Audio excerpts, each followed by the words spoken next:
circle of my face is where it's supposed to be. Now I know my creator didn't make no mistakes on me.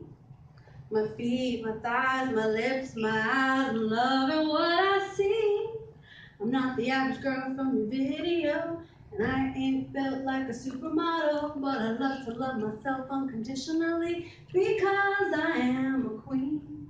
I'm not the average girl from your video. My worth is not determined by the price of my clothes. No matter what I'm wearing, I will always be me.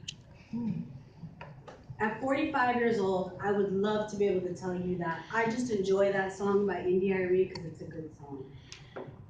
The truth is, that's my go-to song when the day has just stripped me down. There's a story by an author named Sandra Cisneros called 11, and it's basically about a little girl on her 11th birthday who has a negative encounter with her teacher in front of the other classmates. And on that day, she doesn't feel the ripe old age of 11, but 10 years old, 9 years old, 8 years old, and on her years start to fall away. Cisneros goes on to say that your years are like the rings on a tree or the layers of an onion, one growing on top of the other. And they can be chipped or peeled away by some negative force, a bad encounter, ugly words from somebody, or even your own self-doubt. Imagine your years are like layers of clothes, and all of those negative actions, ugly words, self-doubt is like the strongest wind, and as it comes at you, your layers of clothes fall apart or fall away, leaving you vulnerable and childlike. What Cisneros fails to tell us is that you can actually fortify, protect, and shield yourself from that wind. Now, for me, it's a work in progress, but I'll tell you what I've learned to help me keep those winds at bay. Number one, anticipate the winds that will affect you. For me, I am most vulnerable when I'm in a new situation or when I'm meeting new people, either one-on-one or in a group situation. I get very anxious, nervous, and my go-to position is to just shut down, become quiet, and quite frankly, look a bit standoffish when really I'm scared shitless. What I've learned is that I need to prepare myself for those situations. Maybe I need to research the people that I'm meeting with. Maybe I need to prepare some talking points so that I'm ready for any conversation. I need to wear comfortable clothes. I need to make sure I'm well caffeinated, but not too caffeinated. And of course, I need to remind myself that I'm fabulous. I make stuff happen, and I help a lot of people. What are the winds that impact you? Maybe it's another person, a coworker, a family member. What is it about them and the things they say to you that cause your years to strip away?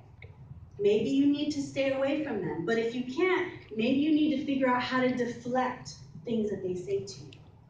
The more that you can anticipate when those winds will pick up and how to help them die down, the better you'll be. Number two, be your best ally. We can be our worst enemy, can't we? A look in the mirror on a bad hair day, a presentation that starts to unravel, or an argument with a family member. The worst evaluation doesn't hold a candle to how bad I can make myself feel.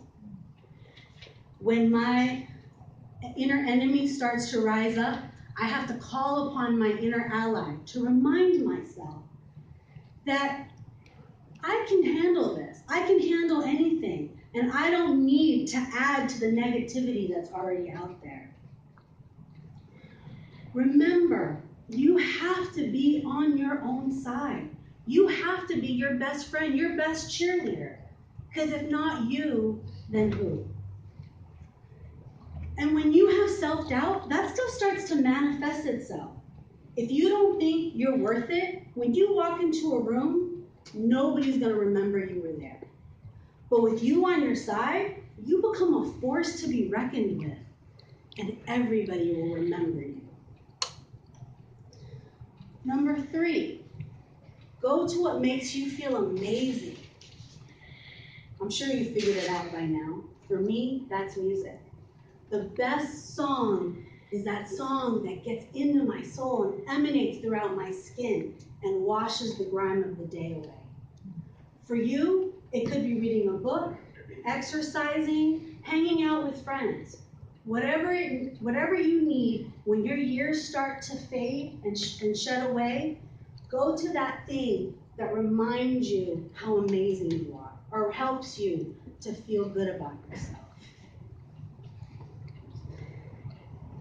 I would love to say again that I have figured it all out, right? That I never let my years fall away. Maybe when I'm 80, I'll have it all figured out. But what I do know is that I can keep those winds at bay, protect, fortify, protect, and shield myself by anticipating the situation, being my ally, and going to the things that are amazing. And remember, you have to forgive yourself when your years fall away, because sometimes they just do.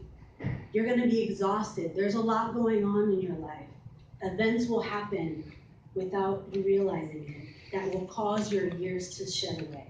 You just have to pick them up, put the moment aside, and remember that everything's going to be all right. Don't be offended, this is all my opinion. Ain't nothing that I'm saying wrong. This is a true confession of a life-learned lesson I was sent here to share with y'all. So get in where you fit and go on and shine. Clear your mind, now's the time. Put yourself in your shelf, go on and love yourself, because everything's gonna be all right. Mr. Toastmaster.